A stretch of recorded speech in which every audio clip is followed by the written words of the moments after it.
পশ্চিম এশিয়ার যুদ্ধ এখন শুধু গোলা বারুদের লড়াই নয়, এটি হয়ে উঠেছে অর্থনীতি, কূটনীতি এবং বিশ্ব রাজনীতির এক জটিল দাবার বোর্ড। এই পরিস্থিতির মাঝে স্পষ্ট বার্তা দিয়েছে ইউরোপিয়ান ইউনিয়ন। এটা ইউরোপের যুদ্ধ নয়, এটি একটি বাক্য অনেক কিছুই বলে দেয়।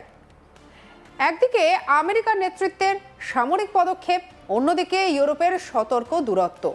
এই দ্বন্দ্বই আন্তর্জাতিক আজকের রাজনীতির মূল চিত্র। আর এই বিশ্লেষণধর্মী প্রতিবেদনে আমরা দেখব যে কেন ইউরোপ এই অবস্থান নিল, এর পেছনে কি অর্থনৈতিক এবং রাজনৈতিক হিসাব কাজ করছে, স্ট্রেট অফ হরমুজ কেন এত গুরুত্বপূর্ণ এবং এই অবস্থানের প্রভাব গোটা বিশ্বের ওপরে কি হতে পারে। ইউরোপিয়ান ইউনিয়নের বিদেশ নীতির প্রধান কাজাকালাস ব্রাসেলসে জানান যে তারা সরাসরি যুদ্ধে জড়াতে চান না, তাদের মূল লক্ষ্য উত্তেজনা কমানো, সমুদ্রপথে বাণিজ্যের স্বাধীনতা বজায় রাখা। আর এই বক্তব্যে বোঝা যায় ইউরোপ যুদ্ধ নয়, স্থিতিশীলতা চায়। ডোনাল্ড ট্রাম্পের কৌশল অনেকটাই আক্রমণাত্মক, ইরানের বিরুদ্ধে সরাসরি পদক্ষেপ, সামরিক চাপ বাড়ানো, শক্তি প্রদর্শন। আর অন্যদিকে ইউরোপ কূটনীতিতে বিশ্বাসী, সংঘাত এড়াতে চায়, অর্থনৈতিক স্থিতিশীলতা বজায় রাখতে চায়। এই দুই দৃষ্টিভঙ্গির পার্থক্যই আজকের বড় রাজনৈতিক বাস্তবতা। ব্রাসেলসে ইউরোপীয় ইউনিয়নের বিদেশ নীতির প্রধান কাজাকালাস জানান, ইরান এখন কার্যত বিশ্ব অর্থনীতির বিরুদ্ধে যুদ্ধ করছে। আজ মন্ত্রীরা আবারও নিশ্চিত করেছে যে আমাদের প্রধান লক্ষ্য হলো উত্তেজনা কমানো এবং সমুদ্রপথে অবাধ চলাচলের স্বাধীনতা বজায় রাখা। এখন স্ট্রেট অফ হরমুজ দিয়ে সার, খাদ্য এবং জ্বালানির পরিবহন আবার শুরু করা একটি জরুরি অগ্রাধিকার। আমরা আজ এই অঞ্চলে জাহাজ চলাচল আরো ভালোভাবে সুরক্ষিত করার বিভিন্ন উপায় নিয়ে আলোচনা করেছি। ইউরোপিয়ান ইউনিয়ন ইতিমধ্যেই নৌ অভিযান চালাচ্ছে। আমাদের EAS নামের একটি অপারেশন চলছে, যা সমুদ্রপথে চলাচলের স্বাধীনতা রক্ষার গুরুত্বপূর্ণ ভূমিকা পালন করছে। আলোচনায় এই অপারেশনকে আরো শক্তিশালী করার জন্য স্পষ্ট ইচ্ছা দেখা গেছে। তবে আপাতত অপারেশন অফিসের ম্যান্ডেট পরিবর্তন করার মতো আগ্রহ সদস্য দেশগুলির মধ্যে দেখা যায়নি। এই পরিস্থিতি ইউরোপের যুদ্ধ নয়। যেমনটি বলেছি, আমাদের রেড সিতে অপারেশন অসপায়ার্স রয়েছে, যা রেড সি অঞ্চলে কাজ করছে। আলোচনা হয়েছে যে এটিকে আরো শক্তিশালী করা উচিত, কারণ সেখানে পর্যাপ্ত নৌ সামরিক সম্পদ নেই, আরো বাড়ানো দরকার। তবে এই ম্যান্ডেট বাড়িয়ে স্ট্রেট অফ হরমুজ পর্যন্ত এই মুস্কাট লাইন উত্তর দিকে নিয়ে যাওয়া বিষয়ে সদস্য দেশগুলির মধ্যে কোনো আগ্রহ দেখা যায়নি। যেমন বলেছে, কেউই এই যুদ্ধে সরাসরি জড়াতে চায় না, যদিও সবাই ফলাফল নিয়ে উদ্বিগ্ন। এছাড়াও কূটনৈতিক উদ্যোগের ওপরে জোর দেওয়া হয়েছে, যাতে কোনো সমাধান বের করা যায়। আমরা ভারতের মন্ত্রীর সঙ্গেও আলোচনা করেছি, আর এই বিষয়ে তাদের অভিজ্ঞতা কি এবং সেটিকে কিভাবে কাজে লাগিয়ে কিভাবে এগানো যায়। জাহাজ চলাচলের ক্ষেত্রে অনেক পক্ষ জড়িত, যেমন ইন্স্যুরেন্স কোম্পানিগুলি পরিস্থিতির দেখে বলছে যে ঝুঁকি অনেক বেশি, তাই খরচাও বাড়ছে। জাহাজের ক্রুদের কথাও আছে। শেষ পর্যন্ত ক্যাপ্টেনই সিদ্ধান্ত নেন তিনি এই ঝুঁকি নিয়ে যাবেন কিনা। যদি তারা যথেষ্ট নিরাপত্তা নিশ্চিত না হন, তাহলে তারা তাদের ক্রুদের ঝুঁকির মধ্যে ফেলবেন না। কাউকেই জোর করে বিপজ্জনক পরিস্থিতিতে পাঠানো যায় না। সুতরাং বাস্তব এবং দৃশ্যমান প্রমাণ দরকার যে এখন ওই পথ দিয়ে যাওয়া নিরাপদ। এটা শুধু এই প্রশ্ন নয় যে আমরা শত্রু কিনা, পরিস্থিতি এখন অনেক বেশি জটিল। তবে সব ইউরোপীয় দেশই কূটনৈতিক সমাধানকে সমর্থন করছে।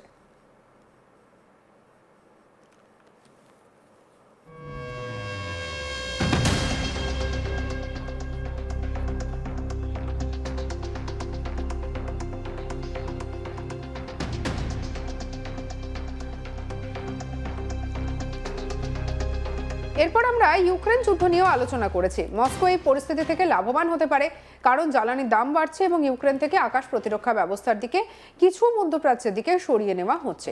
তবুও মন্ত্রীরা স্পষ্ট করে দিয়েছেন যে ইউক্রেন ইউরোপের সর্বোচ্চ নিরাপত্তা অগ্রাধিকার হিসেবেই থাকবে এবং এ বিষয়ে মনোযোগ কমতে দেওয়া হবে না। কি বলেছেন কাজাকালাস, শুনবো। On global economy.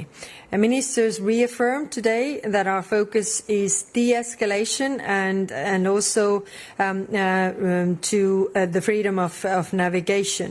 Now, restarting the shipments of fertilizers, food and energy through the Strait of Hormuz is another urgent priority. Today we discussed options to better protect the shipping in the region.